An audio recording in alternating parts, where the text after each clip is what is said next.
जिलाधिकारी एटा का खराब बयान कि किसान मेरे लिए बॉस नहीं है और ना ही प्रधानमंत्री है। 2 फरवरी को हुए जिला मुख्यालय एटा पर किसान आंदोलन में अपर जिलाधिकारी एटा को ज्ञापन देते समय कहा गया था कि किसान की बहुत सी जन समस्याएं हैं। इन जन समस्याओं के निस्तारण हेतु संबंधित विभाग अधिकारियों के साथ एक बैठक आहूत की जाए। इस वक्त की बड़ी खबर एटा से आ रही है, जहां जिलाधिकारी एटा का बयान कि किसान मेरे लिए बॉस नहीं और ना ही प्रधानमंत्री है।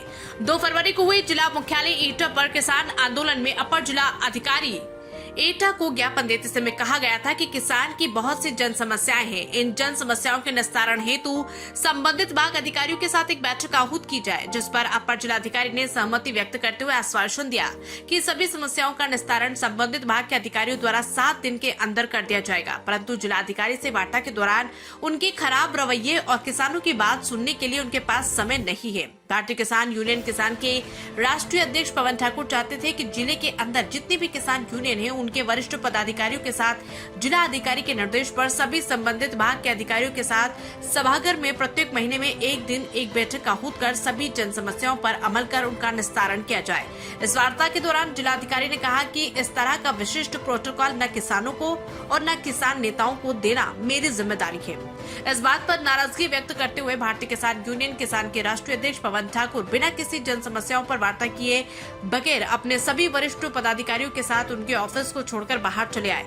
इसके बाद जिलाधिकारी सभी समस्याओं की कॉपी मांगते रहे, परंतु किसान नेता जिलाधिकारी के अक्खड़ और खराब रवैये को देखते हुए वापस चले आए और इस संबंध में 17 फरवरी 2024 को जलेसर में होने वाले तहसील दिवस में पहुंचकर विरोध प्रदर्शन करेंगे और 21 फरवरी 2024 को किसानों की जन समस्याओं को लेकर गृह मंत्री भारत सरकार माननीय अमित शाह से मुलाकात करने के लिए दिल्ली कूच करेंगे। इस मौके पर राष्ट्रीय अध्यक्ष पवन ठाकुर, राष्ट्रीय प्रमुख महासचिव शिव प्रताप सिंह, राष्ट्रीय संगठन मंत्री रविपाल सिंह, राष्ट्रीय उपाध्यक्ष गजेंद्र सिंह, प्रदेश सचिव प्रतेंद्र सिसोदिया, प्रदेश उपाध्यक्ष नितिन ठाकुर, जिलाध्यक्ष एटा नरेंद्र सिंह, संजय प्रधान आदि कई लोग उपस्थित रहे। एटा से भूपेंद्र सिंह की रिपोर्ट। अंशु जी, दिल्ली में जिस तरह से किसानों को प्रवेश करने से रोका जा रहा है, कटीले तार, बैरिकेडिंग, कंटेनर में मिट्टी भर के उस तरह रोकना, क्या लगता है कि सरकार डरी हुई है, केंद्र सरकार, जिसकी वजह से उनको नहीं प्रवेश करने दे रही? ऐसा है कि किसान जो है देश का अन्नदाता है और इस सरकार ने 2014 में जब ये सरकार आई थी तो उन्होंने वादे किए थे कि वो स्वामीनाथन की रिपोर्ट लागू करेंगे, किसान आयोग का गठन करेंगे, कर्ज मुक्ति की मांगे। जैसा अध्यक्ष जी ने बताया कि मतलब 1 लाख का रुपया लैप्स हो गया कृषि मंत्रालय का, ये बड़ी चीज है। क्या इनको दिखाई नहीं देता? इनकी ये जो भी योजनाएं चल रही हैं, आप देखिए वो किसानों तक कहाँ पहुंचती है। वहाँ बीच में दलाल खा जाते हैं उनको। जैसे पहली सरकार में कहा जाता था कि 100 रुपए देते हैं और 15 रुपए नीचे आता है। मैं समझता हूँ इस सरकार का भी वही हाल है।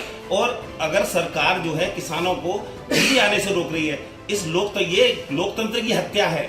क्या हम अपनी बात नहीं रख सकते वहां जाकर? क्या ये लोग हमारी बात सुन नहीं सकते हैं? जिस दिन उनको वोट चाहिए होता है, किसानों के पास झोली फैला के जाते हैं और किसानों के अपने बनते हैं जितने भी राजनेता हैं। और आज जब किसान अपनी बात रखने के लिए दिल्ली जाना चाहता है, क्या दिल्ली राजधानी नहीं है? क्या दिल्ली उसकी नहीं है? या दिल्ली हमारी आपकी नहीं है? ये दिल्ली सबकी है। तो वहां बात रखने के लिए अगर वो जाना चाह रहा है, उनकी बात सुननी चाहिए, सरकारों को उस पर अमल करना चाहिए और मैं समझता हूँ उनकी मांगे पूरी कर देनी चाहिए। पवन जी, जिस तरह से दिल्ली प्रवेश करने से किसानों को तमाम बॉर्डर पर रोका जा रहा है और उनकी समस्याओं को नहीं सुना जा रहा है, क्या कहेंगे इसको लेकर? जो दिल्ली में किसान आंदोलन करने आ रहे हैं, उन्हें रोका जा रहा है, ये बड़ा ही निंदनीय है, क्योंकि देश का किसान पूरे देश को अन्न खिलाता है और उसको रोका जा रहा है। तो ये बहुत गलत बात है। इसके पीछे का कारण क्या है? अगर वहां का जिला प्रशासन पहले किसानों की बात सरकार से किसी न किसी माध्यम से करा देता, और सरकार एमएसपी पे कानून क्यों नहीं बना रही है? या तो सरकार की नीयत में खोट है, कर्जा माफी क्यों नहीं कर रहे हैं, जबकि कृषि मंत्रालय का 1 लाख करोड़ रुपया लैप्स होकर चला गया है। तो इन जो भी मांगे हैं किसानों की जायज हैं, केवल जिला प्रशासन के ही कारण किसानों का टकराव सरकार से होता है। जैसे यहाँ के एटा के जिलाधिकारी हैं, ये किसानों के प्रति बेहद खराब रवैया अपनाते हैं। तो जल्द ही ऐसा भी हो सकता है कि यहाँ से एटा जिले से भी किसान दिल्ली के लिए कुछ। ये बताइए, जिस तरह से उनको रोकने के लिए तमाम तरह की बैरिकेडिंग की गई है, जिसमें कटीले तार लगाए गए हैं, बैरिकेडिंग की गई है, कंटेनर में मिट्टी भर के रोका जा रहा है, क्या लगता है कि इस तरह का काम होना चाहिए किसानों के साथ? किसान ऊसर जमीन में फसल पैदा कर देता है, तो ये तो कटीले तार और वो है, किसानों के सामने ये चीजें कुछ भी नहीं। खबरें जो आपको सीधे जोड़ती हैं हमसे, जिनका आपकी जिंदगी पर होता है सीधा असर, खबरों की वही तस्वीर, बिना बदले बिना डरे, जज्बा सच का लिए, सच दिखाते हैं। चाणक्य न्यूज इंडिया, हम हैं हिंदुस्तानी।